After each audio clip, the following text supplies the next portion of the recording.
সময় থাকলে করো রে মন ইমান তোমার খাঁটি। আসলে সত্যি কথা বলতে মাঠের ভিতরে এমন সুন্দর একটা যে দৃশ্য আমি দেখেছি, আসলে আপনার কল্পনা করতে পারবেন না। মাঠের ভিতরে দেখেন সুন্দর একটা কল পোতা হয়েছে।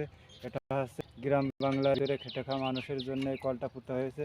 একটি ভাই দেখা যাচ্ছে পানি খাচ্ছে। আসলে ভাইয়া, এই যে কলটা পুঁতেছে আপনি কেমনটা উপলব্ধি করতে পারছেন? ভালো বানি তো এটা। ভালো পানি। আসলে যে কলটা পুঁতেছে তাদেরকে আপনি কি বলতে চাচ্ছেন? দেখা যাচ্ছে এই জায়গায় মনে করেন যে মাঠের ভিতরে তো কোনো কল টল নাই।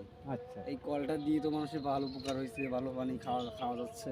ও আচ্ছা আচ্ছা আচ্ছা, ধন্যবাদ আপনাকে। যেমনটা বলছিলেন ভাইয়া, দেখেন আসলে এই যে মাঠের ভিতরে যে কলটা পুঁতেছে তাকে সাধুবাদ ও মুবারকবাদ জানাই। আসলে তার নামটা হচ্ছে আমাদের গ্রামের ছেলে, সে হচ্ছে আমাদের রিজার্ভ চাচা। তাকে অসংখ্য ধন্যবাদ ও সাধুবাদ ও মুবারকবাদ জানাই। তার সুন্দর আসলে সে একটা কাজ করেছে, তাদেরকে স্যালুট।